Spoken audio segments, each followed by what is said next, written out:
Okay, it's 13th of December 2011. I'm in my shop. It's very early on a wet morning. I'm actually going over to my Sportster that I picked up, and here she is. I got this for $500, which is a pretty amazing deal. It was a divorce sale. Their loss is my gain. It has slightly bent forks, as you can see, taking a little hit in the front, but it hasn't even affected the triple trees. Apparently it all runs and goes fine. I haven't even tried it yet. I don't need to. I'm going to use it just to mock something up, and if the engine's screwed, I'll rebuild it. Nice little peanut tank. It's a 1991 1200. Yeah, that's it. It's all there. I took that horrible king and queen seat off because it was just stupid. Yeah, yep, she's all there. She's even got good tyres. So I'm going to start working on it. And what the plan is, I got this yesterday. I had it delivered from the local Craigslist. Gotta love Craigslist. That is an R1, I believe, a 2008 Yamaha R1 front end with front wheel, with twin discs and the clip-ons and the lot, master cylinder. It's all there. It's all actually in pretty good shape. Hell of a deal. And I'm going to try to get this to fit onto that Sportster. Everybody tells me I should always photograph my stuff, and I'm usually covered in oil, so I don't get a chance. But I'm going to have a go at this one and see if I can actually document what I'm doing and see what comes out of it. Alright, that's it. Part 1 over.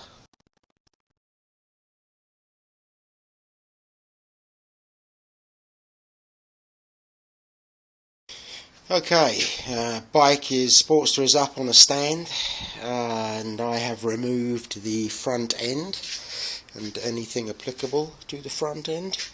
What we have here is the normal standard Sportster neck with tapered roller bearings in it, and this is the original triple tree here.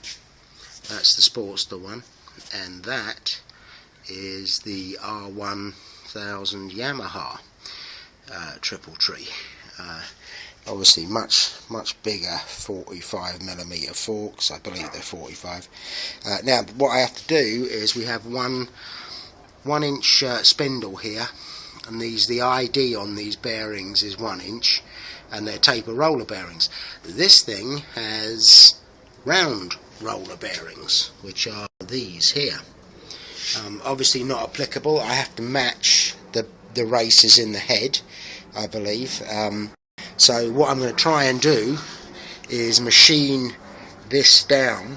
This is pressed into the triple tree, heat pressed in, so very hard to remove. I'm going to try and machine it down, cut these studs off, I don't need them anyway, and machine this shaft down to 1 inch to accept these roller bearings. That's the plan for the minute. We'll see if it actually works. I only get one shot at this, so okay, there we go.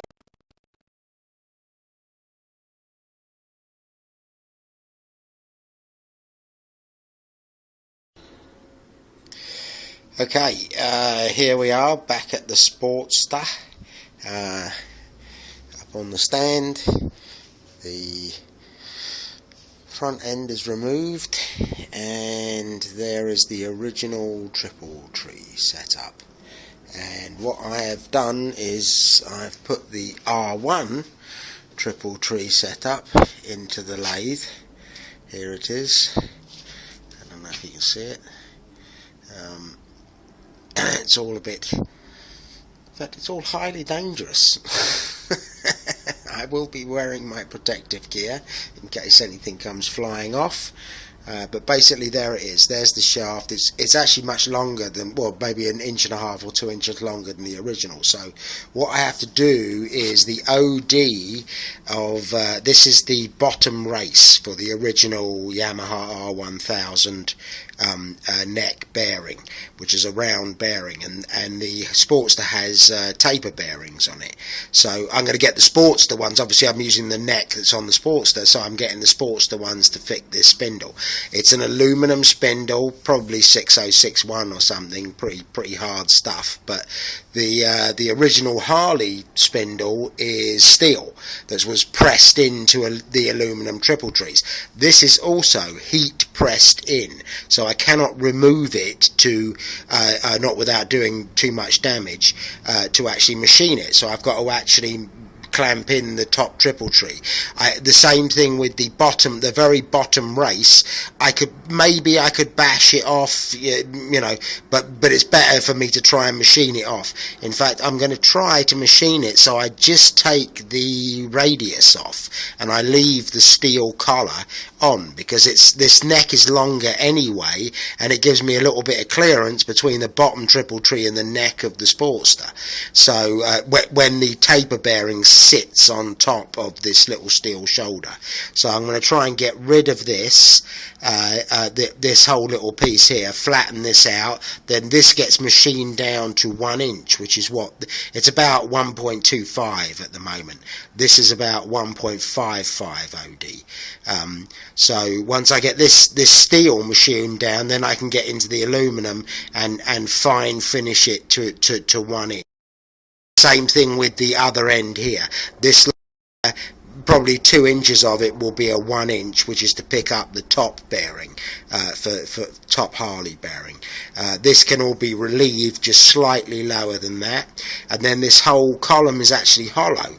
So as far as actually a capture bolt of some sort for the end on the top of the triple tree, you can slip a grade 8 bolt right the way through the whole thing, and pre-tension it by using a fine thread bolt that runs grade 8, obviously, that runs right the way through. There's about a 3/8 inch ID hole through this, so that's the plan. We'll see if it works. Okay I've done some machining, and let's remove this. I'm not sure if we have enough light here. We'll see. I have actually removed the little radius there that held the original round roller bearing, so I've basically taken that down nice and square, and this, what's left of the original roller bearing race, will act as a really nice little spacer for the Harley Davidson bearing, which is a 1 inch ID to sit on. So now what I need to do is machine this part down to a 1 inch ID, and then measure up on the old neck until I get to the right place, and measure this part, machine this part down to 1 inch OD to take the top bearing. I'll have to work that out in a minute, but that's it so far. Okay, so we now have this out of the lathe. I have machined down, nice bit of crap there, let me get that off, machined down this end, and the original race, which had the round bearings. These are the round bearings that were on the Yamaha 1000, much too big for this stem, so I've machined this stem off of the Yamaha 1000 down to what was originally on the Sportster spindle. So this has an ID hole running right the way through. This is aluminum, whereas this one is steel, and they're both pressed in. So now the bearing from, I think, yeah, this is the lower one.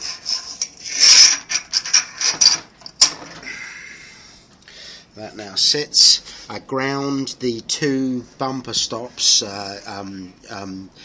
travel stops for the forks off of here, and I'll put in new ones wherever they need to be, and then the top bearing would go on here. So in theory this will head on, hang on, sorry, excuse me, there we go. And there is, at the moment, unless I find some issue with it, there is the bottom shoulder of the original bearing down there.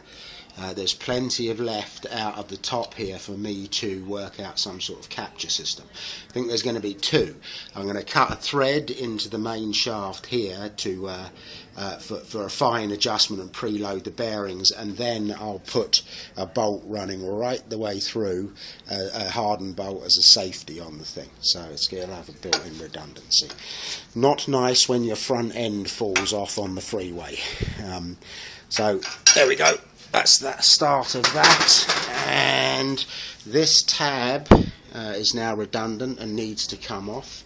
And this bumper stop, even though I could probably actually use it, is butt ugly, so that's coming off as well. And when I get it off, and we'll work out how to actually bolt the thing on.